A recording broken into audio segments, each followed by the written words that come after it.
네, 안녕하십니까. 짱가몽입니다. 이번 시간은 짱가몽 돛설 69번째, 69번째 시간입니다. 대명 만력 도자기 두 번째 시간이기도 하고요. 네, 청료부터 이어서 하겠습니다. 만력 청화자기의 청료는 이제 전기에는 가정 때부터 쓰고 있던 회청료를 계속 사용을 했는데 이제 점차 고갈이 되면서 늦어도 만력 34년에는 관료로서는 절강청을 사용했다고 천공괴물이라는 책에서 설명을 하고 있습니다.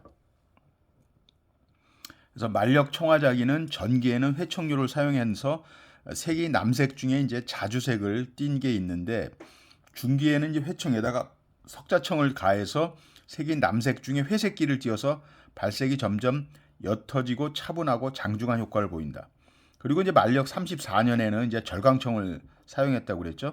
그 색이 남색 중에서 암회색기를 띠며 문양이 퍼지는 감이 있다.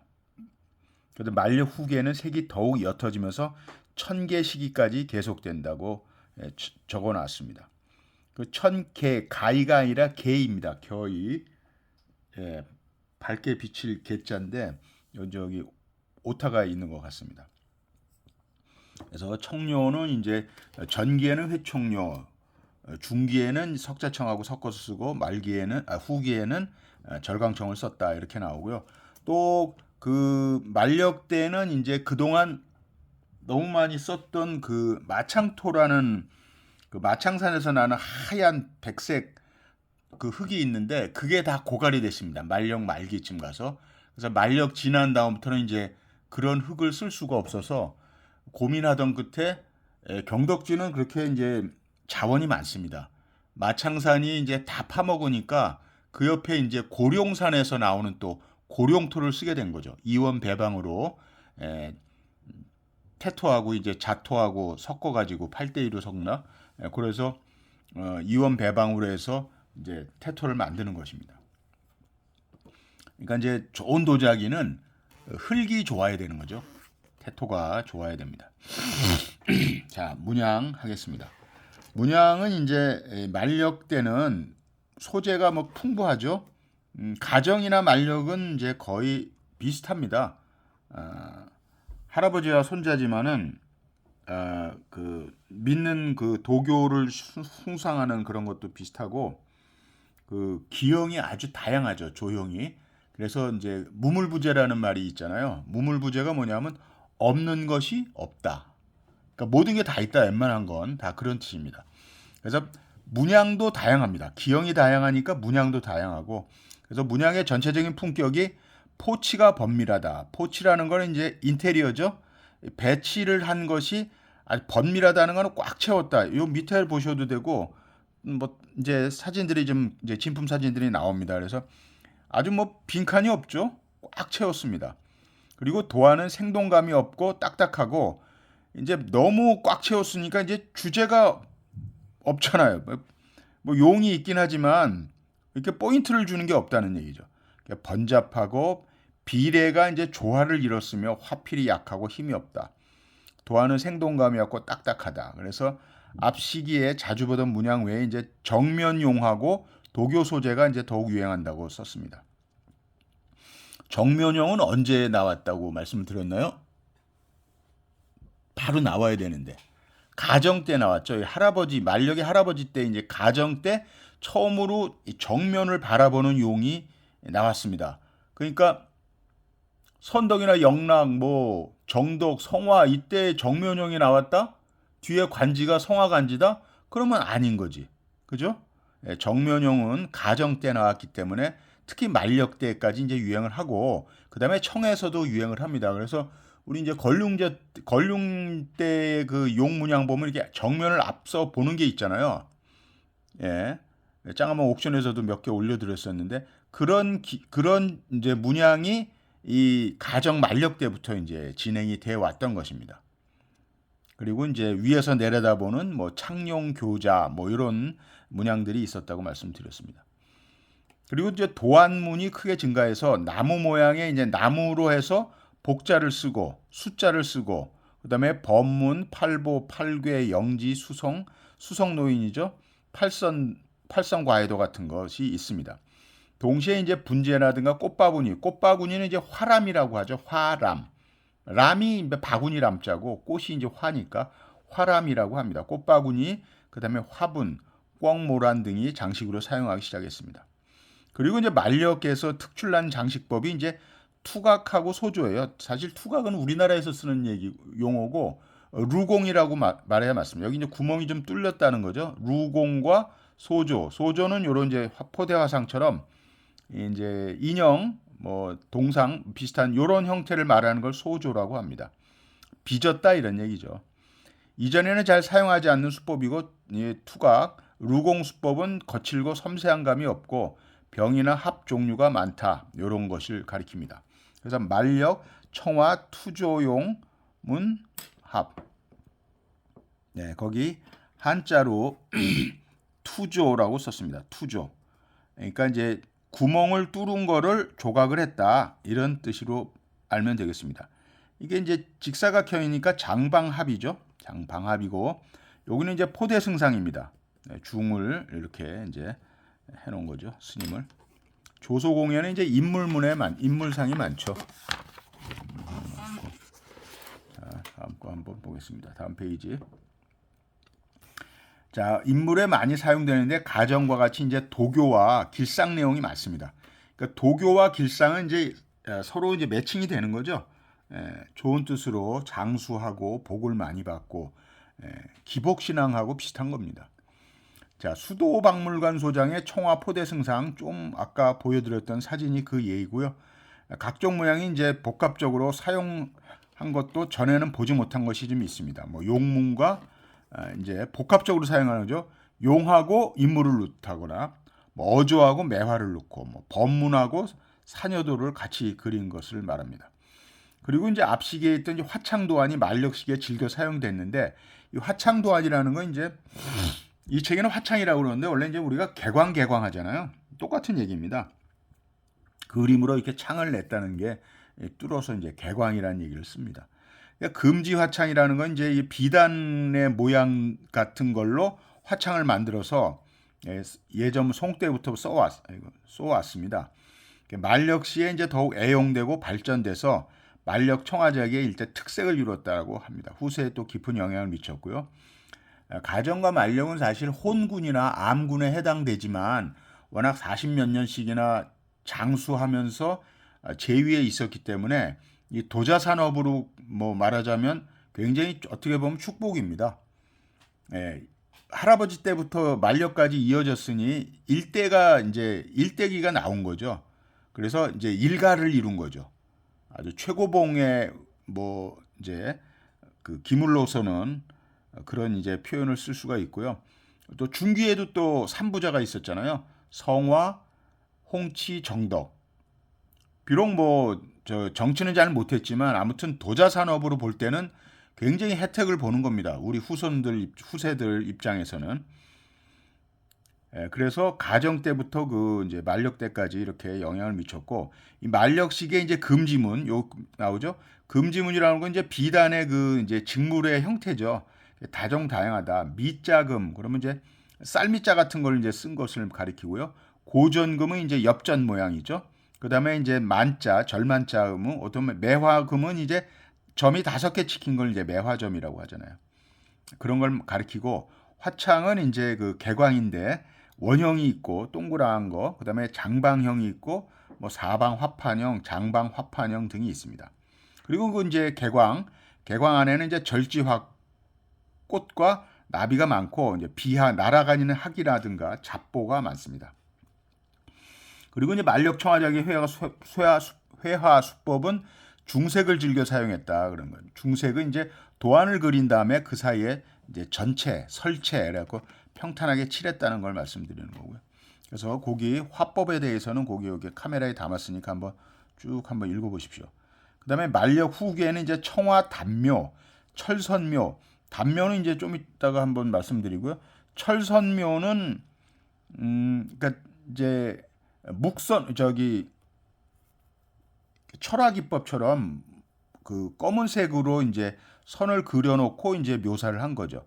뭐 구룩 담수 점념은 구룩이라는 건 이제 윤곽선이니까 윤곽선을 그려놓고 어떻게 이제 그 뭐라고 염색하듯이 칠하는 기법을 이제 점염이라고 합니다.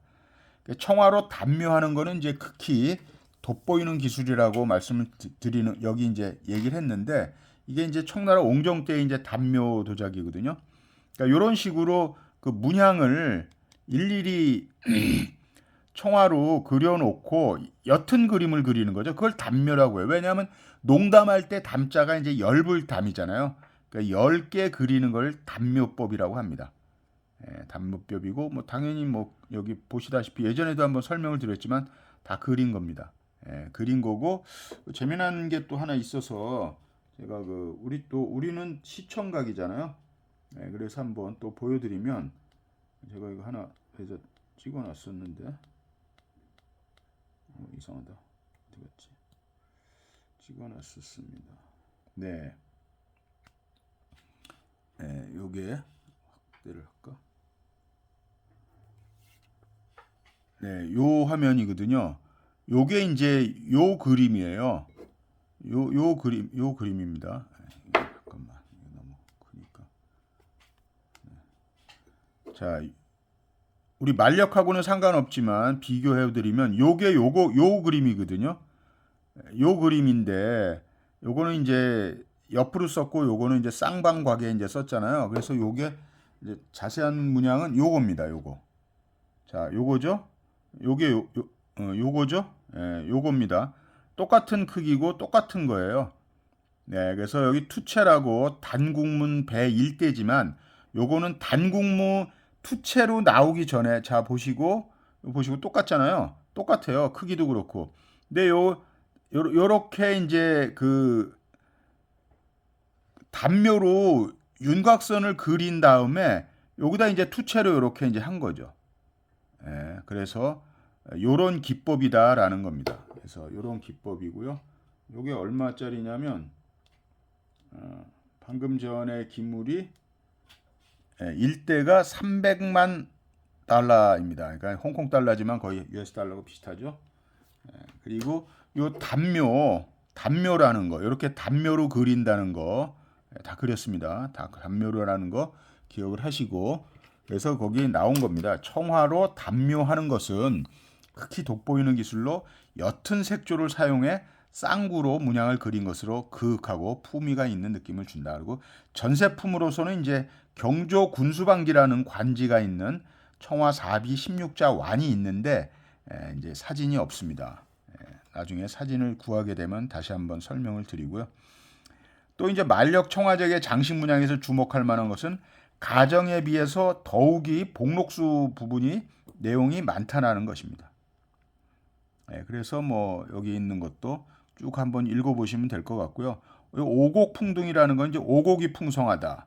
그래서 오곡풍등은 벌 있잖아요.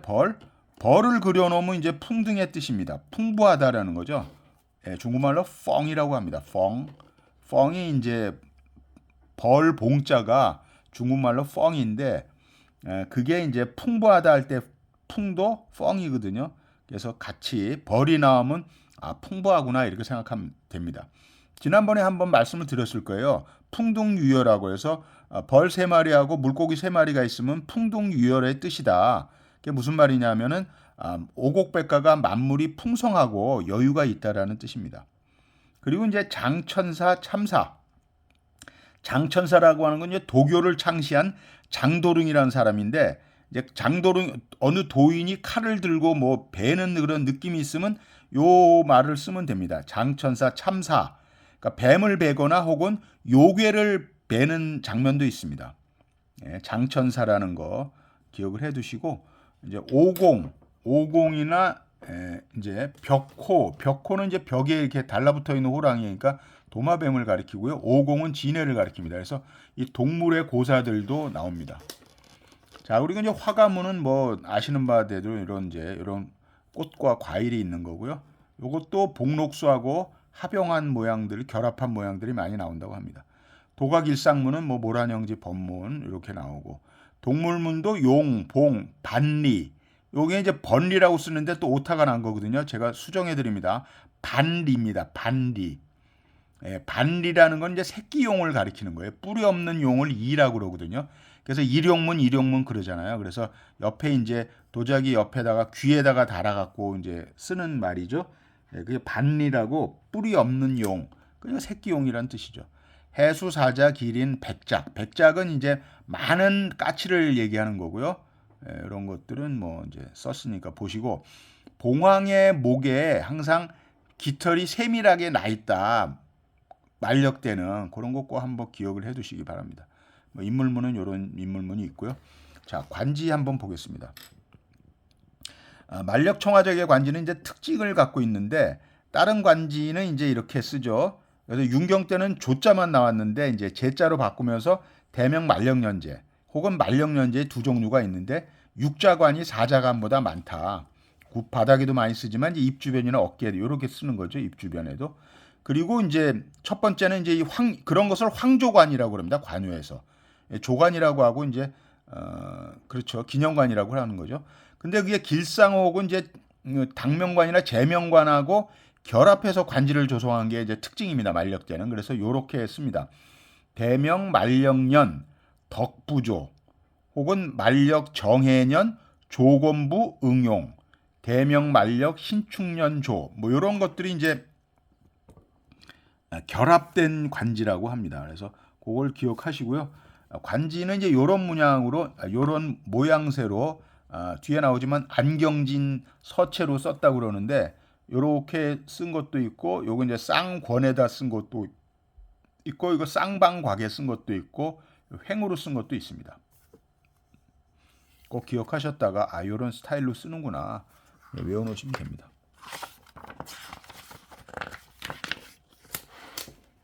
자, 그리고 네, 그래서 거기 이제 쌍원이나 뭐 쌍방곽에 썼다, 쌍권에 썼다 이런 거고 안진경 참 안경진이래. 안진경체를 많이 닮았다. 그리고 이제 특징을 여기 써놨습니다. 그러니까 대자가 이제 이렇게 벌려졌다라는 뜻이고 요 만자를 잘 보시면 만자의 이제 위가 초두변이잖아요. 그러니까 초두변을 네 가지로 썼다는 겁니다. 윗상자로 쓰고 요렇게 쓰고 또 요렇게 쓰고 요렇게도 썼다. 그래서 이제 요렇게 점 두 개 찍은 거는 후기에 쓴 거다. 요런 정도만 알고 계시면 되고요. 우자는 중간에 종액이 위에서 아래로 관통한다. 그러니까 위에서 아래로 관통하는데 초두변부터 관통한다는 거예요. 초두변부터 관통한다. 자, 여기 그 우자에서 관통해랑 초두 위에서부터 관통했잖아요. 그거를 설명드린 겁니다. 그거 설명한 거고요. 그 다음에 말역 할 때 력자, 역사 역자에 여기 이제 화자가 두 개가 붙였잖아요. 그거를 요 경자 비슷하게 쓴 것도 있다. 그리고 연자는 사횡 획자가 출현하는데 요런 모양으로 썼다라는 거죠. 가정 때도 있었죠. 요런 모양으로 썼다. 그리고 제자의 이제 밑에 부분에 나오는 의자인데 의자의 그 평행선 횡선 위에 있는 점 그거는 쓰질 않는다. 그러니까 보통은 쓰질 않더라고요. 그래서 그런 특징이 있다라는 것만 알고 계시면 되고요. 자, 여기에 이제 진품 사진을 한 6점인가 7점을 이제 보여줍니다. 그래서 제가 말씀드렸죠. 이런 이제 서적에 나와 있는 것은 진품이 거의 맞고요. 도록에 있는 거는 이제 진품보다는 거의 방품이라고 보시면 맞습니다. 네. 그래서 진품보다는 우리는 이제 명품을 진품과 가까운 거. 그러니까 우리가 이제 진품 사진이나 진품의 특징이나 이런 걸 많이 공부를 하는 거죠. 만력대의 이제 뭐 특징, 영선자기의 특징, 성화의 특징. 그래야 이제 시대를 구분할 수 있는 단대를 할 수 있는 것이고요. 그래서 진품을 찾는 게 아니라 진품과 가까이 가 있는 거의 진품에 맞먹는 그런 이제 골동이면서 그 시대에 비슷한 방품이라도 예를 들면 이 이제 만력년대 이게 오리지널이라고 하면 이거랑 비슷하게 방을 한 청대의 고방품을 우리는 이제 찾는 게 목표죠. 그것도 상당한 이제 금액이 되니까 말이죠. 이런 거는 지금 박물관에 있거나 어느 뭐 재벌 수장고에 있겠죠. 그런 건 나올까요? 기물이 시중으로 안 나오죠. 돈이 급하지 않기 때문에. 그래서 그런 것들은 이제 정말 화중지병이라고 합니다. 꽃뭐 그림 속의 떡이죠. 그림 속의 떡이기 때문에 그런 걸 찾다 보면 정말 인생이 피곤해지면서 인생 낭비입니다. 우리가 살아있는 동안에 못 찾아요. 그러니까 너무 그런 데에 몰입하지 마시고 멋있는 명품, 방품이라도 근접한 이 진품에 근접한 명품들을 찾으시기 바랍니다. 찾으시려면 어떻게 해야 된다? 늘 공부를 많이 하면서 사진을 많이 보고 박물관을 가서 많이 이렇게 눈여겨보고 그래야지 섭취라든가 싸구려 도자기 경매장에서 기웃기웃했다가는 그냥 바로 그냥 반토막입니다. 짐 싸갖고 올 때 반토막 난다고 제가 우스갯소리가 아니라 슬퍼서 하는 얘기입니다. 자, 진품 사진 보겠습니다. 청화 연당 초문 매병 요걸 가리키는 거죠. 연당 이제 이 교재는 자꾸 당초문 낭초문 하는데 맞습니다. 뭐 틀린 말은 아닌데 전지문으로 하는 게 좋습니다. 자, 전지연화문이고요. 한자도 전지연화문으로 나왔는데 이제 역자가 이제 당초문으로 쓴 거죠. 뭐 틀린 말은 아닙니다. 하지만 저기 전지문으로 하고요. 이 전지연화문이 이제 몸에 빽빽하게 있는 거죠. 만력대의 특징이 이렇게 빽빽하다, 번밀하다, 포치가 번밀하다라는 거고요. 그리고 이제 뚜껑에는 이제 보주, 구슬이 꼭지로 뉴로 있는 거고, 여기 이제 어깨 부분에는 변형 연판문, 밑에도 연판문이 있고, 그 위에는 이제 이걸 구름송이죠. 구름송이 타운 문대라고 썼습니다. 타운. 이렇게 이제 성타문 할 때 타자인데 덩어리 타자예요. 그러니까 이제 송이 모양의 덩어리 모양의 구름문이다 이거지. 구름문이 이렇게 이제 대칭되게 있습니다. 그러니까 좀 일목요연한 일관성이 있는 거죠. 일관성이 있습니다. 그래서 그 설명을 이제 여기 당초문 매병이라고 쓴 겁니다. 그래서 입이 작고 목이 짧으며 그래서 요런 쭉 카메라에 담으니까 읽어보시기 바랍니다. 저부가 외반하지 않고 수직을 이룬 거죠. 여기 보시죠. 수직을 이뤄가지고 어때요? 불안정하잖아요. 조금 이게 외반한다는 건 이렇게 굽으로 가면서 이렇게 좀 벌어져야 이렇게 뒤뚱뒤뚱거리지 않는데 여기 너무 뾰족하게 돼 있으니까 불안하다. 그래서 이런 기형은 불안정하다 이렇게 쓴 겁니다. 그리고 아까 그 타운 문대가 이제 덩어리의 구름이란 뜻입니다. 타운 문대를 그렸고 연판이 세장하다는 건 이제 길고 가늘고 길다. 연판문이 가늘고 길잖아요. 가늘고 길고 직벽 직각이라 그 쌍선의 구룩으로 형태를 이뤘다. 그리고 이제 뭐 농염하고 청새끼를 띈다. 여백이 거의 없다라는 게 특징이라고 말씀드렸고 대명 만령령제 육자 해석안을 썼다. 그래서 이제 1556년 북경에 정릉 출토에 여러 점의 매병이 이병하고 조형이 같다라는 그러니까 여러 개가 있다 이라는 얘기입니다. 자, 두 번째는 이제 청화 운학 봉황문 육각 유계호. 자, 가까이 가서 이렇게 사진을 보겠습니다. 자, 그래서 이제 요런 게 육방입니다. 육방. 여기는 육각이라고 썼지만 중국에서는 육각 잘 안 써. 육방이라고 쓰는 거죠. 여기 육방 개관입니다. 뚜껑이 있으니까 개관이죠. 여기 보주가 보석 구슬 같은 게 이제 꼭지로 달려 있고 요게 이제 육각형이니까 육방입니다. 육방에 뚜껑도 있고 이렇게 되어 있는 거. 제가 짱가모 옥션에서도 하나 보여드린 홍록체 자기가 있는데 이게 똑같습니다. 기형과 크기가 똑같고 모양이 똑같은데 봉황이 있다는 것만 좀 틀리죠. 여기는 이제 봉황이 있고 학이 있는데 거기는 용봉문입니다. 용봉 정상에 홍록체 도자기 뭐 쇼츠에도 있고 옥션에도 뭐 두 번인가 올렸었습니다. 요런 기형하고 똑같고 맨 저부에 대명 만령연재 해석안이 있습니다. 자, 그런 내용을 여기 이제 쓴 거고 사진에 담았으니까 읽어보시기 바랍니다. 그리고 청화 법문 연화형반 요게 중요합니다. 요게 중요하고 요 기형이 요 문양이 이제 중요하면서 만력대 창시한 거라서 중요합니다. 16판으로 되어 있고요. 그래서 그 연판 끝은 쌍구 수운문으로 채웠고 외벽에는 법문을 쓰고 그 사이에는 또 법문을 하나 썼습니다. 자, 사진을 보면서 설명을 드리죠. 워낙 유명하면서 경매장마다 좀 보셨을 거예요. 그만큼 방품이 많다는 거죠. 여기는 진품이니까 눈여겨보시기 바랍니다. 자, 그래서 이제 요 가운데는 이렇게 이제 법문을 써놨고요. 그 다음에 연판이 계속 나온 것을 이제 의미합니다. 그래서 이런 문양을 써놓고 뒤로 뒤집어 보면 굽이 깊죠. 제가 뭐라고 말씀드렸어요? 이 안쪽으로 쑥 들어가는 굽이일수록 연대가 오래되면서 진품에 가깝다 이렇게 말씀드렸고, 여기도 이제 그런 다음에 맨 밑에는 이렇게 이제 그 소조 이렇게 조각을 해갖고 이제 붙여놨습니다. 맨 밑에는 또 연판이 받침대를 붙여놨고요. 그리고 이 연판문의 뒷면을 보면은 또 법문으로 쫙 돌려놨습니다. 그래서 여기 쓰여 있는 대로 하단부는 공백으로 두어서 연판이 만개한 듯한 효과를 보이고, 굽 근처에는 이충의 화판을 그렸고, 태질은 가볍고 맑고 섬세하며 유색은 청색기를 띤 백색인데 윤인하고 깨끗하다. 여기 이제 조형은 참신하고 기발하여 만력 청화작이 득이작이다. 득이라는 거는 이제 마음 먹은 대로 이제 잘 됐다 이런 말이죠. 득이양양 뭐 이런 말이 있잖아요. 그 말입니다. 그 득이양양한 작품이다. 만력대 그 자신 있는 작품이다 이런 말입니다. 굿바다가 쌍권한의 대명 만력문제 해석하는 육자 이행으로 썼고요.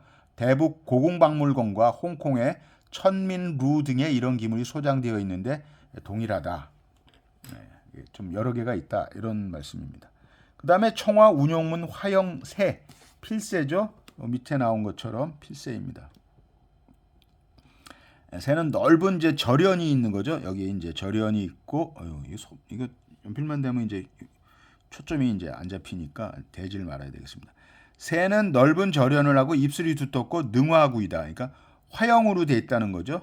하나, 둘, 셋, 넷, 다섯, 여섯이니까 6판이니까 이제 능화, 규화문이라고 규화 스타일이에요. 규화 스타일. 그래서 복부는 깊죠. 깊게 보이잖아요, 보통. 그죠? 쑥 들어갔잖아요. 깊고 밑이 평평한 평저입니다. 그리고 여기 안쪽 벽면에까지 어떻습니까? 특징이 번밀하죠.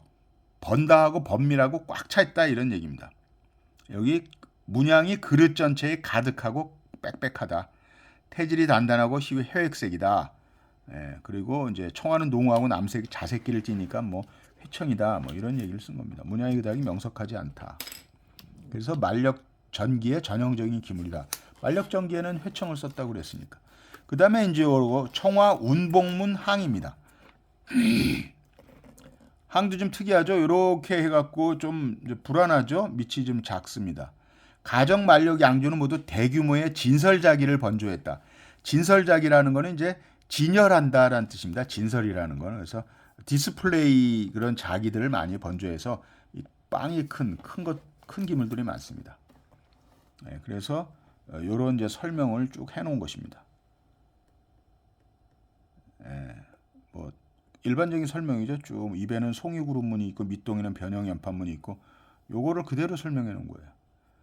자, 그리고 청화 어조문 산두병, 청화 어조문 산두병도 뒷장에 사진이 있습니다.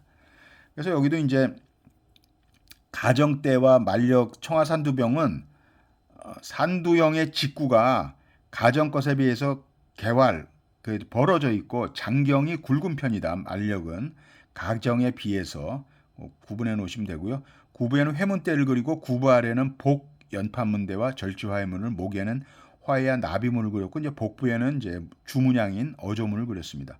그래서 수마리의 자태가 다른 물고기와 개들이 논일고 있고 뭐 이런 내용을 썼습니다. 그래서 이런 거를 이제 물고기와 개들이 노는 모양을 이제 어가락이라고 하기도 하고 어가락이라고 합니다. 그리고 이제 제천지락이라고도 하는데 어가락을 쓰시는 게 좋습니다. 생동감이 있고 자연스러운 문양이다. 자, 한번 사진을 한번 보실까요?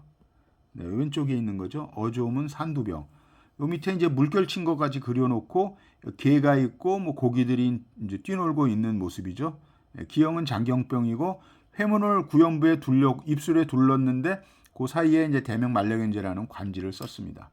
그리고 이렇게 이제 아래로 거꾸로 이렇게 돼 있는 연판문을 뒤집었다 그래서 복 변형 연판문이라고 합니다. 그리고 이제 요 밑에 산이 이제 돌로 이렇게 문양을 그려놨다는 뜻을 여기 썼습니다. 이게 수목 산성문이다. 그리고 요런 거는 이제 수도박물관에 소장되어 있다고 하는 것이고, 청화 이제 마지막으로 청화 인물문 유계병. 그래서 인물문 유계병인데 유계가 뚜껑이 조그맣죠. 네, 그리고 위에는 이제 초연문이 있고 여기는 화창을 냈다고 그랬잖아요. 이제 많이. 그래서 화창이 이제 여의도문 화창으로 해서 이렇게 이제 그려놨습니다. 어깨 부분에. 거기는 이제 날아가는 이제 비학이 있고요. 그리고 이제 주 문양이 이제 복부에는 인물문들이 있습니다. 도인들이 이제 뭐 연단을 하고 있는 것이라고 설명을 하고 있습니다. 그리고 맨 중간에는 이제 화해문이 있고 맨 밑에는 이제 해마가 날고 있습니다. 자, 그 내용을 이제 여기 밑에 설명을 한 거죠. 그래서 여기 쭉 보시면은 입이 둥글고 장경은 안으로 휘고 해서 이렇게 쭉 카메라에 담았으니까 제가 설명을 다 드린 거예요. 그 내용이 그 내용입니다. 그래서 이 병은 이제 중요한 게 이 병은 만력 33년 1605년 묘에서 출토하였지만 그려진 도인과 운학이 여전히 이제 전고의 유풍, 다시 말씀드리면 윤경이나 이제 가정 때의 유풍이 남아 있어서 이제 만력 초기 전기에 구워졌다고 생각을 하고, 만력연관의 청화인물대병은 현재 많지는 않지만 조용히 이것과 구별되는 것이 많으며 특징이 이제 기년묘에서 연대가 있는 묘에서 출토한 관계로 편년을 기준작이 될 수 있다고 이제 적어놓은 것입니다. 자, 그래서 오늘은 문양편에서 한번 쭉 리뷰를 해봤습니다. 그래서 69번째 짱가몽 도설 69번째 시간 대명 만력연제는 이제 두 번째 시간이죠. 이것으로 마치고 다음 시간에는 이제 나머지 민요 청화작에 대해서 설명을 하면서 70번째는 만력을 마무리하고 또 도록이나 이제 다른 책자에서 사진 나오는 거를 리뷰하는 시간을 갖겠습니다. 만력도 가정처럼 좀 숫자가 많습니다. 그래서 뭐 9년치에다가 10년치에다가 다른 중국책까지 하려면 한 영상을 한 서너 개는 해야 될 것 같습니다. 아무튼 찬찬히, 왜냐하면 우리가 할 수 있는 최선의 방책은 그래도 진품 사진이나 진품과 같아 보이는 방품, 특히 이제 권위 있는 글로벌 경매장에서 거래가 됐던 기물들이라도 보면서 꼭 가격대도 한번 리뷰를 하면 아무래도 다른 기물들 찾으시는데, 좋은 기물 명품 찾으시는데 좀 도움이 되지 않을까 이렇게 생각을 하고 있습니다. 자, 짱가몽 도썰 많이 시청해 주시고 공부를 열심히 하시면 그만큼 손해를 덜 보게 됩니다. 아무래도 모르고 당하는 것보다는 낫죠. 그래서 섭취나든가 싸구려 기물들은 조심하시고 그래도 좀 명품이나 좀 좋은 기물을 상대하시고 수장하시기 바랍니다. 그리고 요새 그 짱가몽 명품관이라고 하나 이제 만들어서 중국 도자기 진품 명품관, 뭐 진품도 이제 미녀나 청말은 진품이 좀 있으니까 그런 경우들 하고 접시 같은 거, 그리고 이제 명품들을 위주로 해서 제가 갖고 있는 것이나 아니면 이제 다른 소장가분한테 제가 빌려 와서라도 좋은 사진을 실물을 이제 리뷰하면서 설명을 드리는 이제 시간입니다. 그 시간이. 그래서 중국 도자기 진품 명품관 혹은 뭐 짱가몽 명품관 이렇게 이제 영상을 만들어서 하루에 한 개나 두 개씩 올리려고 하고 있습니다. 그래서 그래도 그나마 좋은 명품들이기 때문에 여러분들이 이제 보시면 좀 도움이 되시지 않을까 이렇게 생각해서 영상을 만들어 보았습니다. 구독, 좋아요 큰 힘이 됩니다. 좀 눌러주시고요. 많은 응원, 관심, 시청 부탁드리겠습니다. 자, 다음 시간 70번째에서 만나 뵙겠습니다. 감사합니다.